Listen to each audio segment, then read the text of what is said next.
Hello दोस्तों, आप सभी का स्वागत है आपके अपने YouTube channel M A Passion Academy में। दोस्तों, आज की क्लास में हम लोग क्लास 9th का जो फर्स्ट लेसन है, फर्स्ट चैप्टर है, जिसका नाम है संख्या पद्धति यानी नंबर सिस्टम। ये तो कहने के लिए क्लास 9th है, अगर आप 10th में भी है या 7th में है या 8th में है, ये आपके लिए है ना, या किसी कॉम्पिटिटिव एग्जाम की तैयारी कर रहे हैं तो सभी बच्चे के लिए ये क्लास इंपॉर्टेंट है। तो यहाँ पे चैप्टर का नाम है कि संख्या पद्धति यानी नंबर सिस्टम।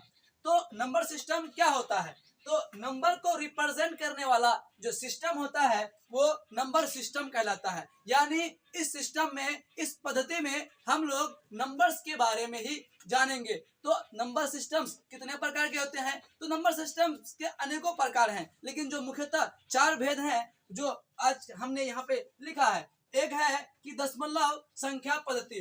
तो जो डेसिमल नंबर सिस्टम्स होते हैं उनमें हमको 0, 1, 2, 3, 4, 5, 6, 7, 8 और 9 किया जाता है। तो आपको पता है कि हम लोग अपने जीवन में जो भी लेन देन करते हैं, है ना, तो वो सब संख्या जो बनती है तो वो बस यही नंबर सिस्टम से ही बनती है, जिसका नाम है दशमलव संख्या पद्धति यानी डेसिमल नंबर सिस्टम। और इधर द्विआधारी संख्या पद्धति यानी बाइनरी नंबर सिस्टम्स, और अष्टाधारी यानी ऑक्टाडेसिमल सिस्टम्स और हेक्साडेसिमल सिस्टम्स, इनके बारे में हम इस वीडियो में अध्ययन नहीं करने वाले हैं। यानी क्लास 9th तक हमें बस यही डेसिमल नंबर सिस्टम का ही अध्ययन करना था, लेकिन हमने सोचा क्यों ना इनके प्रकार को आपको बता दिया जाए। तो ये हम लोग जो अपने जिंदगी में यूज करते हैं, अपने जो भी लेन देन होता है तो उसमें हम लोग डेसिमल नंबर सिस्टम का यूज करते हैं। और ये बाइनरी जो होता है ये कंप्यूटर में यूज होता है। तो चलिए अब आप एक स्क्रीनशॉट लीजिए, है ना, हम बढ़ते हैं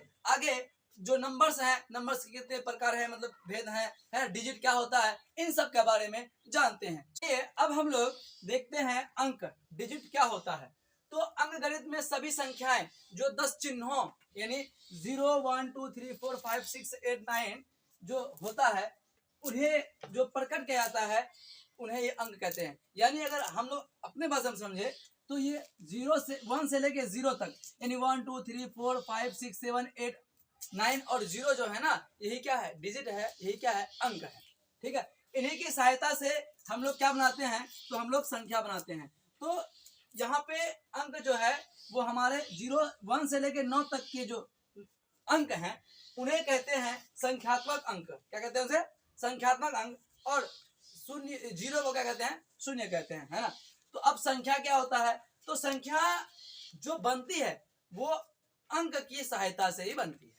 यानी जो अंक हमारे हैं 1, 2, 3, 4, 5, 6, 8, 9 और 0, उन्हीं की सहायता से हम लोग नंबर बनाते हैं। लेकिन नंबर जो बनती है वो उसका क्या होना चाहिए? एक सही सीक्वेंस होनी चाहिए, एक सही अरेंजमेंट होनी चाहिए। यानी वह इकाई दहाई के फॉर्मेट में होनी चाहिए। 1, 10, 1000, 100 के क्या होना चाहिए? सीक्वेंस में होना चाहिए। मतलब जैसे फॉर एग्जांपल ये जो है 432 लिख दिए यानी 432 हो गया, तो ये क्या बन गया? तो यहाँ ये बना सर, ये हमारा एक संख्या बन गई। ठीक है, अगर हम इनको ऐसा लिखेंगे तो ये क्या बन गया? तो सर ये भी संख्या बन गया।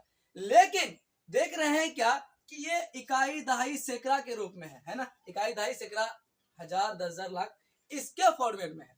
लेकिन यही अंक को अगर हम ऐसा लिख दें, सपोज दैट यहाँ 3 लिख दें, यहाँ पे 4 लिख दें, यहाँ पे 2 लिख दें, तो क्या इन्हें हम संख्या कहेंगे?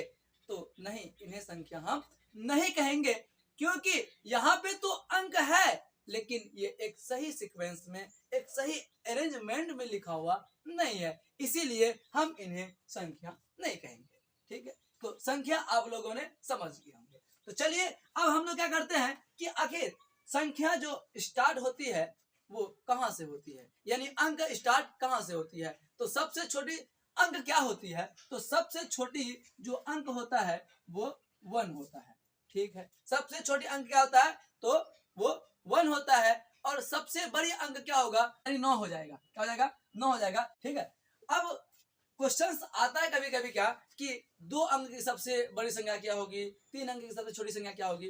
तो क्या करनी है, यानी अगर आपको कहे कि 2 अंक की सबसे बड़ी संख्या, क्या बोल रहा है क्वेश्चन, बोले कि 2 अंक की सबसे बड़ी संख्या, क्या करना है आपको 2 गुण 9 लिख देना है, हो गया 2 अंक की बड़ी संख्या। ठीक, अगर आपको कहे 3 अंक की सबसे छोटी संख्या, तो क्या करनी है 1 लिख देनी है और 2 जीरो कर देंगे, ये क्या हो जाएगा, ये 3 अंक की सबसे छोटी संख्या। ऐसे ये क्या क्या पढ़ा रहे हैं, चलिए बेसिक क्लास है इसीलिए बता रहे हैं, है ना, सोचेंगे ये सब तो हम लोग पहले पढ़ चुके हैं, कोई दिक्कत नहीं है, पहले पढ़ लिया है, फिर भी यह क्या हो जाएगा आपका रिवीजन हो जाएगी, है ना। तो चलिए आप लोग समझ गए होंगे। अगर कहेगा सपोज दैट आपको पूछे कि 5 अंक की सबसे बड़ी संख्या क्या होगी, क्या बोले सर 5 अंक का, कोई दिक्कत नहीं है, 5 गुना 9 लिख देंगे हम, हो गई 5 अंक की सबसे बड़ी संख्या।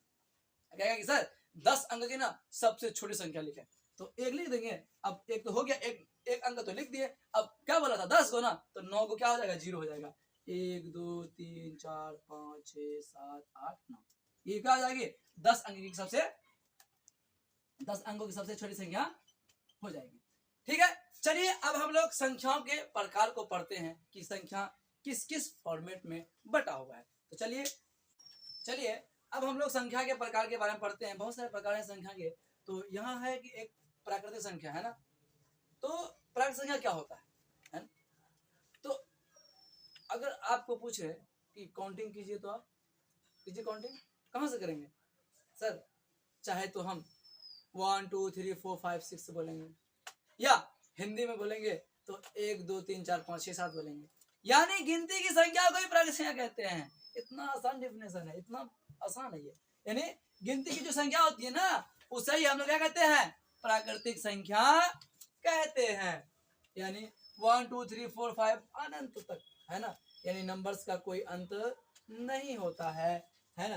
क्यों नहीं होता अनंत, क्योंकि आपको पता होगा, है ना, इंसान का एक सोच होती है कि अगर उनके पास आज 1 लाख रुपया है, तो सोचता है कि हमारे पास कल 2 लाख रुपया हो, है ना।